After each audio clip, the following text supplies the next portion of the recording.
Hello everyone, this is Kevin Ossama, and I'm happy to present a new episode of Backstage.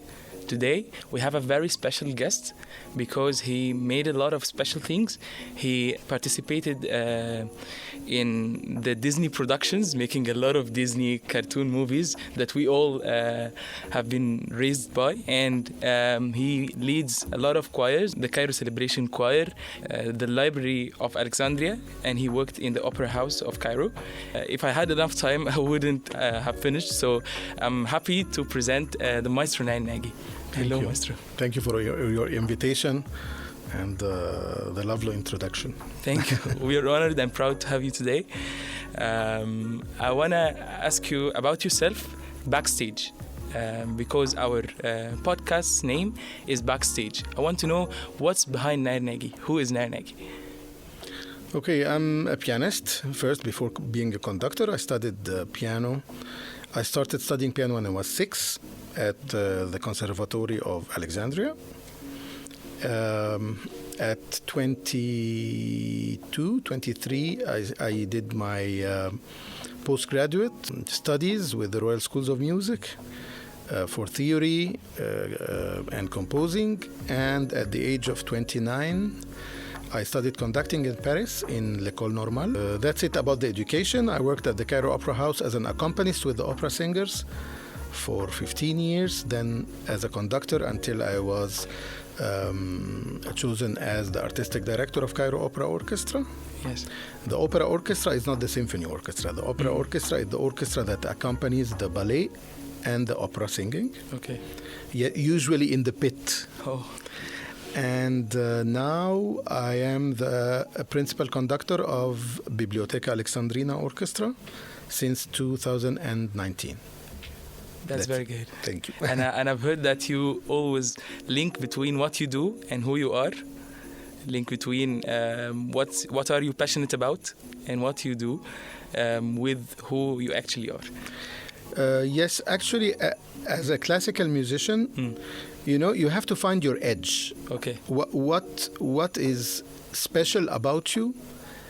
And it's not very common with the others. For example, classical musicians don't usually play pop music. But I play pop music. First, I started in a band in church when I was 16, where I met my wife. She was a singer in the band, and she studied opera singing. She's now a soprano, Dina Skandar. Yes. And it was always in parallel with the classical music. Then I worked, for example, with the tenor Sobhi Bidair. We did a lot of pop concerts, Bee Gees and Carpenters and Simply Red. And you wouldn't imagine that a classical musician can play pop music. I think this is the background that created what happened with you and Red Bull. Exactly, exactly. And I was very excited about it when Red Bull talked to me about the first symphonic with Cairo Key, because I understand a little bit what goes on with the rock and the classical music together, so we were able to speak the same language. But the second collaboration with the rapper, this was absolutely new. Oh, yeah. But I liked also what Red Bull did in the States with Metro Boomin. And of course, about the rock and classic, it's a classic. They did it all around the world with S&M, with Metallica and San Francisco, I guess, or Chicago Philharmonic maybe, or something. And this is one of the most amazing concerts ever made. I was just going to ask you, when was your proudest moment? In the Cairo Key concert and in these collaboration concerts, you mean? No, in all your works. You made a lot of excellent works with Disney and with, do you know that he is the sound of Winnie the Pooh? He made a lot. We have to do a lot of things.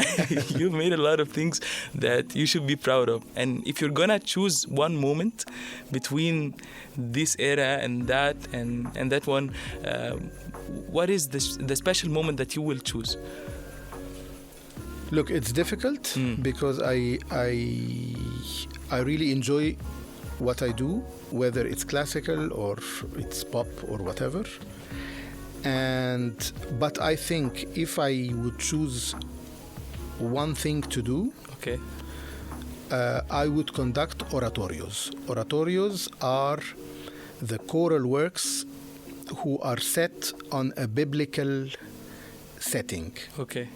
For example, like Bach, St. John's Passion, like the Mass, Mozart Mass or something. The oratorios, for me, are my utmost pleasure because it links what I studied with my faith, with the craft of the classical musician. Nobody writes music like Bach and Mozart and Brahms, and so it links the 3-4 points that describe me. If you're gonna choose between all those great things, the Disney, the Red Bull, even the museum, you will choose the biblical centered music. Yes, oratorios. The oratorios. Oratorio is the form of choral works. Like I said, it's a choral work, choir and soloist. The Messiah, for example, of Handel, it's an oratorio. So I would choose that. This doesn't mean that I don't enjoy playing with a rapper or playing on the piano a song for the Bee Gees. But as what you said, if I will choose something, I would do, it will be oratorios. If you have a regret, that's something that you wish, I wish I had never done that before. So is there anything that you think of like that? My personality is not very regretful. There are minor regrets while working. I shouldn't have taken this tempo here because it was a bit fast for the singers. I shouldn't have conducted this like that. But as a project or a concept in life or something very dramatic, no. Thank God I don't have. I think it's good for people to know that even in mistakes, they should be proud of themselves. When we're talking about proud, usually comes to my mind the gym, the Grand Egyptian Museum. Yeah. What did you do? This was great. This was huge, actually. Yeah. We were all like little gears in a very big project. How many maybe participants you were leader of the musicians and the choir singers and the soloists. The soloists, they are. Yes, the choir was 120 singers. The orchestra was 92 musicians, and the soloists were around 9 or 10. Okay. And maybe like 230 something like that. Yeah. Around 140 there were Egyptians. Oh. And the rest are representatives of their countries, because the idea around the opening of the museum, the artistic idea behind it was that the museum doesn't belong only to Egypt, it belongs to humanity. For peace, for the humanity. For humanity in general. Because it has the treasures of the humankind. And the diversity. The diversity of the eras. And you know that this is the biggest museum in the world that has only one civilization. For example, the Louvre, the Smithsonian's in the States, the National Museum in London, they are museum in London. They are museums that has many civilizations. The gem has one civilization, the Egyptian civilization, which is 2/3 of the treasures of the humanity. So the idea behind the opening, that the orchestra comes from many countries, that everybody is celebrating, not only us. It's humanity celebrating this opening. This was the idea behind it. Speaking about the gym, I think that many people did say critical things. Maybe sometimes they say hard things, and sometimes they say good things. And with those people's reaction, how did you see this? Okay, I'll tell you the reaction. In general, how do I react towards it. It's no reaction. Why? Okay. I'll tell you why. My work in general as a classical musician, classical music is a multi-layered art. It means that this symphony or this opera or this ballet or this whatever is made of many layers. The composer worked for months, if not years, to write this. The singer took his lifetime to try to find the place of the resonance of the voice so he can sing this. The musician in the orchestra, he's been studying for 25 years to be able to play on a violin or on a bass tuba or on trumpet. So these multi-layered composition need a receiver that is prepared to see all these layers. So it have a specific fan base. Exactly. So the opening of the museum was like that. It's a really multi-layered.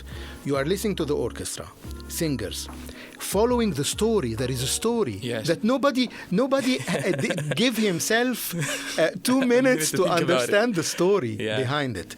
The drones, the mapping on the building. Yes, the people from different countries. The people from different countries. So it's really a multi-layered thing.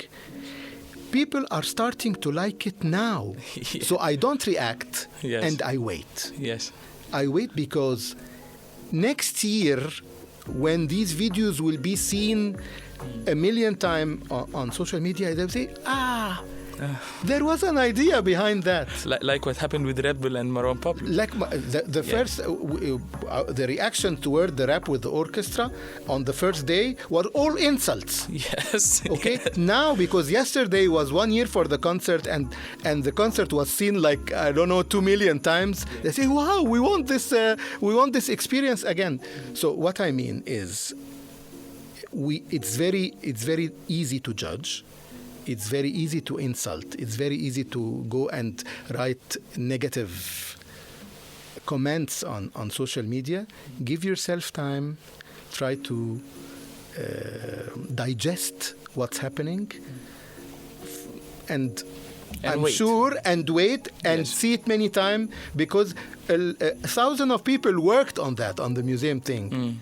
You should give yourself time to digest and understand what's behind the screen. Yes, of course. I want to ask you about your future project. Do you have any planned project? I have a surprise concert in January with the BBC Glasgow Symphony Orchestra in Scotland that I will talk about on my page soon. I think that's perfect. So this is exclusive. Beside that, yes, I have the normal, the Biblioteca Alexandrina season. We have this year Marriage of Figaro, the comic opera by Mozart. I invite all the students here to come and watch a really comic opera. I want to greatly thank you. And I want to tell you that we are all proud and we are all honored that we have an Egyptian figure that can represent the proud Egypt. Thank you so much for your invitation. We really, as a classical musician, we really love the people who are interested in what we do, because it's not all the time really easy. So I really appreciate your invitation, and all the best in what you do in the university and in the podcasts in general. Thank you, Maestro Nayer. You're most welcome. I was so happy having Maestro Nayer Nagui here in the BUE. I'm Kevin Ossama, and thank you. Please wait for the upcoming videos of Backstage.